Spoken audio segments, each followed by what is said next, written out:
श्री स्वामी समर्थ. जय जय स्वामी समर्थ. नमस्कार मैत्रिणींनो, मी अश्विनी अगदी मनापासून स्वागत करते तुम्हा सर्वांचं पुन्हा एकदा माझ्या या नवीन व्हिडिओमध्ये. तर उद्या आहे शनिवार आणि उद्या शनिवारी आलेली आहे धनत्रयोदशी. तर हा जो दिवस आहे तर तो दिवाळीमधील दुसरा दिवस असतो. तर बघा, धनत्रयोदशी ही तिथी जी आहे तर ती धनतेरस त्यासोबतच धन्वंतरी जयंती या नावानं ओळखली जाते. या दिवशी समुद्र मंथनातून भगवान धन्वंतरी हे अमृताचा कलश घेऊन प्रकट झाले होते, म्हणून हा दिवस धन्वंतरी जयंती म्हणून साजरा केला जातो.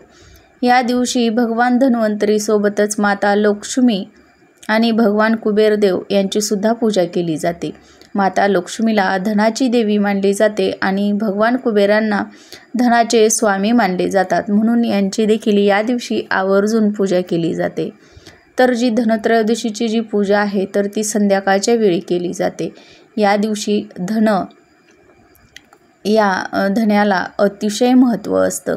धनत्रयोदशीच्या दिवशी बघा, आपल्या घरामध्ये असणारं सोन्या चांदीच्या रूपामध्ये त्यासोबतच पैशांच्या धनधान्याच्या रूपामध्ये असणाऱ्या आपल्या शेतामध्ये पिकणाऱ्या धान्याची पूजा केली जाते.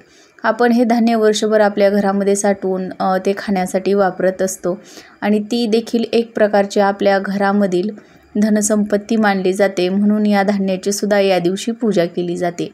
आणि त्यामध्ये अतिशय महत्त्वाचं आहे ती गोष्ट म्हणजे धने. हे जे धने आहेत तर ते धनस्वरूप मानले जातात. या दिवशी धने खरेदी करणं अतिशय शुभ मानलं जातं. त्यासोबतच या दिवशी पितळे तांब्याच्या वस्तूसुद्धा खरेदी केल्या जातात, ते सुद्धा खूप शुभ मानलं जातं. सोन्या चांदीच्या वस्तू खरेदी केल्या जातात. तर बघा, आता प्रत्येकाला सोन्या चांदीच्या वस्तू ज्या आहेत तर ते खरेदी करणं शक्य होत नाही, त्यामुळे तुम्ही देवपूजेसाठी लागणाऱ्या पितळेच्या किंवा तांब्याच्या ज्या वस्तू आहेत तर त्यासुद्धा तुम्ही या धनत्रयोदशीच्या दिवशी करू शकता. या वस्तू आपण आपल्या घरामध्ये खरेदी करून आणायच्या आहेत आणि संध्याकाळी या पूजेमध्ये आपल्याला या वस्तूंची देखील पूजा करायची आहे. पितळ हा जो धातू आहे तर तो भगवान धन्वंतरीला अत्यंत प्रिय आहे. आपण दिवाळीमध्ये लक्ष्मीपूजन करत असतो का, तर आपल्या घरामध्ये माता लक्ष्मीचं आगमन व्हावं, आपल्या घरामध्ये माता लक्ष्मीचा वास असावा, यासाठी आपण लक्ष्मीपूजन करत असतो. आणि बघा, आपण त्याच्यासाठीच आपल्या घरामध्ये लक्ष्मी जी आहे तर ती स्थिर राहावी, प्रसन्न राहावी, आपल्या घरामध्ये जे पण कर्ज आहे तर ते फिटावं, आपल्या घरामध्ये पैसा यावा, आपली अडलेली सर्व कामे मार्गी लागावीत, यासाठीच आपण आजच्या या व्हिडिओमध्ये धन्याचा अतिशय महत्त्वाचा जो उपाय आहे तर तो पाहणार आहोत.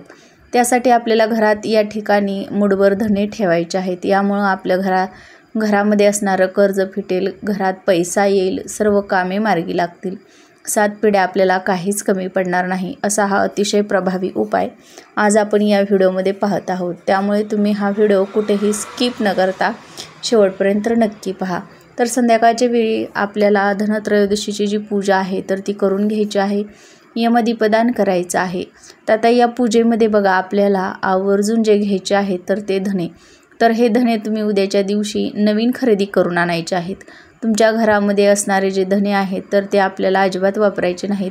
या दिवशी तुम्हाला 5 किंवा 10 रुपयाचे जे धने आहेत तर ते खरेदी करून घेऊन यायचं आहे. आल्यानंतर बघा, एक मातीचं सुगड घ्यायचं आहे छोटंसं, ते आपल्याला स्वच्छ धुवून घ्यायचं आहे. हे सुगड बघा नवीन असावं, हे कुठेही फुटलेलं असू नये. आणि त्यावरती आपल्याला कुंकानं स्वस्तिक काढायचं आहे, मधील 4 बिंदू द्यायचे आहेत आणि त्यासोबत कडेच्या 2-2 लाईन ज्या आहेत उभ्या तर त्यासुद्धा द्यायच्या आहेत. अशा पद्धतीने आपल्याला स्वस्तिक काढून घ्यायचं आहे. स्वस्तिक काढून घेतल्यानंतर बघा, आपल्याला हे जे सुगड आहे तर ते मूठभर धन्यांनी भरून घ्यायचं आहे. त्यानंतर आपण जिथे पण पूजा मांडलेली आहे तर त्या ठिकाणी तुम्हाला जायचं आहे, बसायचं आहे. तिथं बसल्यानंतर बघा, आपल्याला हे जे सुगड आहे तर ते माता लक्ष्मीच्या फोटोसमोर किंवा मूर्तीसमोर ठेवायचं आहे. त्याच्यावरती आपल्याला 1 रुपयाचं नाणं ठेवायचं आहे. 1 रुपयाचं नाणं ठेवल्यानंतर आपल्याला या धन्याची पूजा करून घ्यायची आहे. हळदी कुंकू, अक्षदा आणि 1 फूल व्हायचं आहे.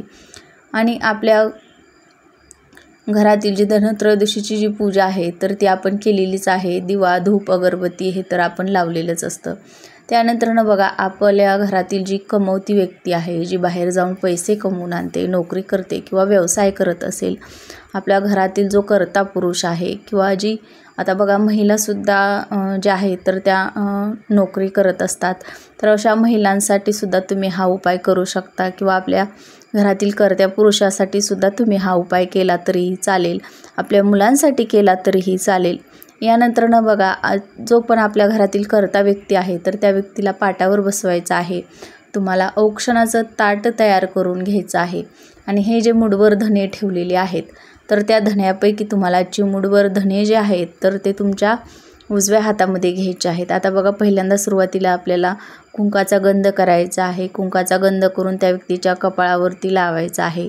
कपाळावरती लावल्यानंतरनं त्याला तुम्हाला अखंड अक्षदा ज्या असतात तर त्या अक्षदा चिटकवायच्या आहेत. अक्षदा लावून झाल्यानंतरनं आपल्याला बघा जी सुपारी असते तर त्या सुपारीने सुद्धा औक्षण करून घ्यायचं आहे. आरती ओवाळून घ्यायची आहे आणि नंतरनं याच्यातील जे मुठभर धने आहेत तर त्यापैकी थोडेसे धने आपल्या उजव्या हातामध्ये घेऊन ज्याप्रमाणे घड्याळाचा काटा फिरतो तर त्याप्रमाणे आपल्याला आपल्या त्या घरातील सदस्यावरून ओवाळून घ्यायचे आहेत. आणि हे धने आपल्याला बघा आपल्या घरामध्ये जे पण कुंडीमध्ये आपण झाडं लावतो तर त्या कुंडीमध्ये आपल्याला पेरायचे आहेत, म्हणजे लावायचे आहेत. जसजसे हे धने उगवतील आणि मोठे होत जातील तसतशी आपल्या पतीची, आपल्या मुलाबाळांची प्रगती होत असते.